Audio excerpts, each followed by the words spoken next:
আসসালামু আলাইকুম। আজকে আমাদের বিড়াল একটা খারাপ কাজ করছে, সেটা হলো এই পাখির বাচ্চাটি দেখতে পাচ্ছেন, এই বাচ্চাটাকে শিকার করে খাওয়ার চেষ্টা করছিল। তো বাচ্চাটার জন্য খুবই খারাপ লাগলো। পানি খাইয়ে এখন ছাদের উপর নিয়ে যাব, কারণ ওর মা কান্নাকাটি করতেছে, আমি শুনতেছি ঘর থেকে। তো আমার কাছে খুবই খারাপ লাগতেছে বাচ্চাটির জন্য। তো ওর মা আসলো, দেখে গেছে ওর মা একবার, দেখার পরে কান্নাকাটি করে কিচিরমিচির করে চলে গেল, নিতে পারলো না। তো আমি ওকে রেখে এখন গড়ে চলে যাচ্ছি। ও আমার দিকে তাকাই রয়েছে। একটু পরে দেখি বাচ্চাটা মারা গেছে।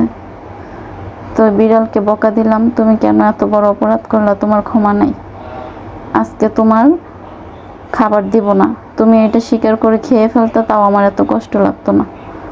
তুমি অন্যায় করছো। বিড়াল বুঝতে পারছে, তার জন্য সে চুপ করে রয়েছে।